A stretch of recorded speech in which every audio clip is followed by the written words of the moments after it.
Hello, I am Dipti Rangnani, Associate Professor Chemistry, SPC Government College, Ajmer.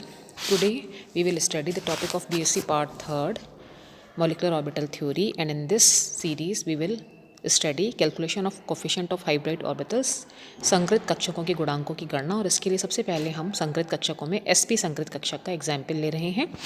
sp संकृत कक्षक में हम सबसे example ले रहे हैं बेरिलियम का। बेरिलियम का इलेक्ट्रॉनिक कन्फिग्रेशन होता है 1s2 2s1 2px1। इसमें एक तो 2s कक्षक हैं और दूसरा 2p कक्षक हैं। इन दोनों का LaCO मेथड के द्वारा मिक्स होंगे। मिक्स करके नए संकृत कक्षक sp बनाएंगे। और दोनों sp कक्षकों में जो दोनों कक्षकों का जो कोण होता है वो 180 डिग्री होता है। और इसके लिए हम वेव फंक्शन के जो इक्वेशंस हैं वो लिख सकते हैं। ψ1 = a1 ψs plus b1 ψp, ψ2 = a2 ψs plus b2 ψp। यहाँ पर ψ1 और ψ2 जो है वो sp संकृत कक्षकों के वेव फंक्शन होते हैं और a1 a2 b1 b2 मिश्रित गुणांक होते हैं। एस कक्षक का आवेश घनत्व चूंकि दोनों संकृत कक्षकों पर बराबर विभाजित होता है, इसलिए हम लिख सकते हैं a1 square = a2 square = half, या a1 a2 की वैल्यू आ जाएगी 1/√2। अब चूंकि ψ नॉर्मलाइज्ड है, इसलिए हम ψ1 स्क्वायर डी लैम्डा का इंटीग्रेशन करेंगे तो वो 1 के बराबर प्राप्त होगा। और इसका इंटीग्रेशन करने पर ये इक्वेशन इस तरह से प्राप्त होगी। a1 square integration of ψ s square D lambda plus b1 square integration of ψ p square D lambda plus 2a1 a2 integration of ψ s ψ p D lambda = 0।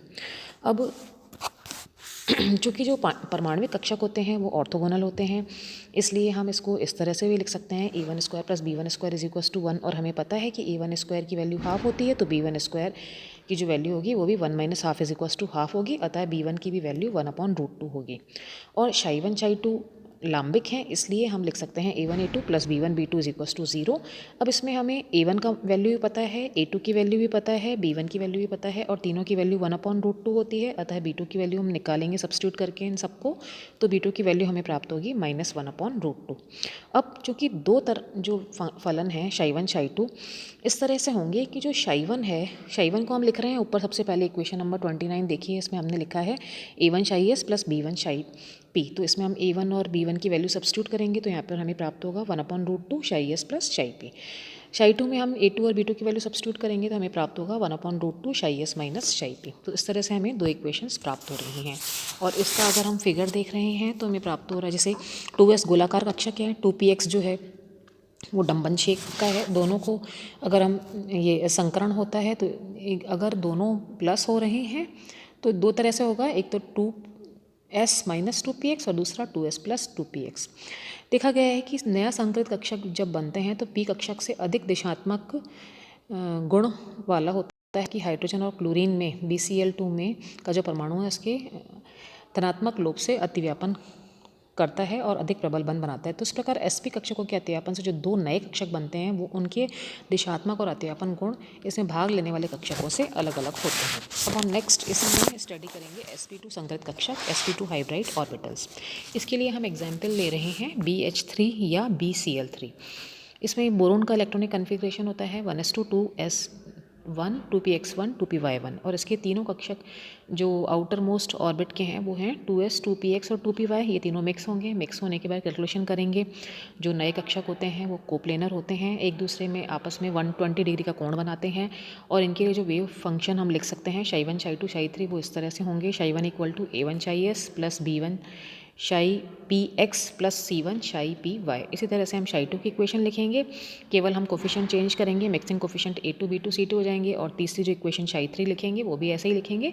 इसमें मिश्रित कोफिशिएंट जो हैं वो a3 b3 और c3 हो जाएंगे। अब चूँकि s कक्षक का आवेश घनत्व तीनों कक्षकों में समान रूप से वितरित होता है तो इसके लिए हम लिख सकते हैं a1 square = a2 square = a3 square = 1/3। तो अगर हम a1 a2 और a3 की वैल्यू निकालें तो हमें प्राप्त होंगी 1/√3।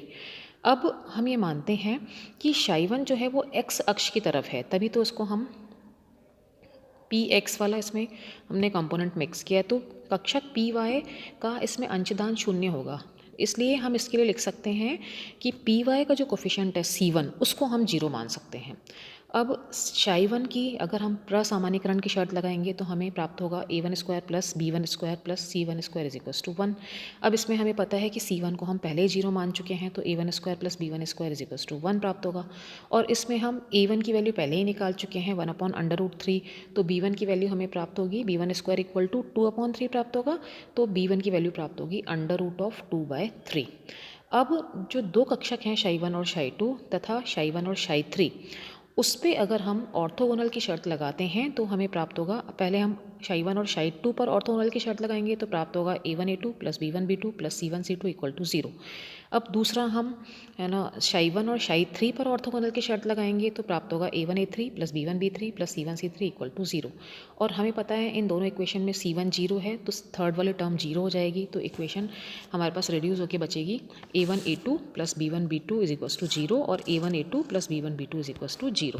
तो अब हम इसमें अगर वैल्यू b2 की वैल्यू निकालनी है तो हमें a1 a2 की वैल्यू पता है माइनस का साइन तो आएगा ही, 1/√3 होती है, 1/√3 से मल्टीप्लाई करेंगे तो जो a1 a2 की वैल्यू आएगी 1/3, और हमें पता -1/3 आएगी, और b1 की वैल्यू हमें पता ही है कि √2/3 होगी, तो b2 की वैल्यू निकाल सकते हैं -1/√6। ऐसे ही हम b3 की वैल्यू निकाल सकते हैं -1/√6।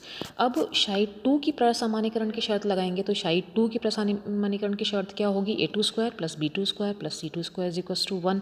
और यहाँ पर c2 0 नहीं है, c1 0 था, तो यहाँ पर हम अगर c2 स्क्वायर की वैल्यू निकालते हैं तो हमें a2 स्क्वायर और b2 स्क्वायर की वैल्यू डालनी पड़ेगी, और वो वैल्यू हम सब्स्टिट्यूट करेंगे यहाँ पर, और तो c2 का मान प्राप्त होगा 1/√2।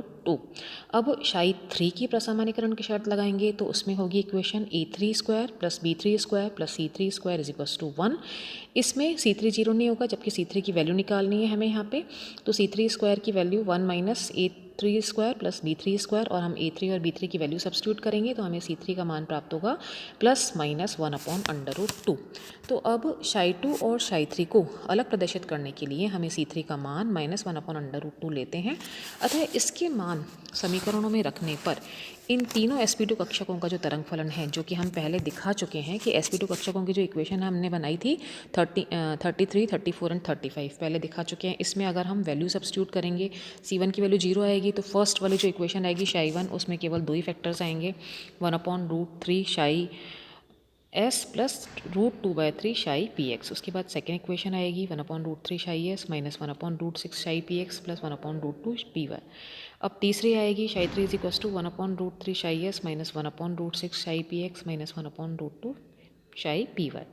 तो अब हम इसको जो मिक्सिंग है sp2 ऑर्बिटल्स की, वो हम इस फिगर के अनुसार दिखा सकते हैं कि s कक्षक, ps कक्षक और py कक्षक मिक्स हो रहा है, और हमें 3 sp2 डायरेक्शनल कक्षक प्राप्त हो रहे हैं। तो this is about the calculation of coefficient of hybrid orbitals, जिसमें कि हम दो एग्जाम्पल लिए हैं आज, एक तो sp हाइब्रिड ऑर्बिटल्स और दूसरा sp2 हाइब्रिड ऑर्बिटल्स। तो आज हमने क्या पढ़ा, संकृत कक्षकों की गुणांकों की गणना, जिसमें कि हमने आज दो एग्जाम्पल्स लिए हैं, sp संकृत कक्षक और sp2 संकृत कक्षक। इसके आगे वाले लेक्चर में हम sp3 संकृत कक्षक के लिए गुणांकों की गणना करेंगे। Thank you.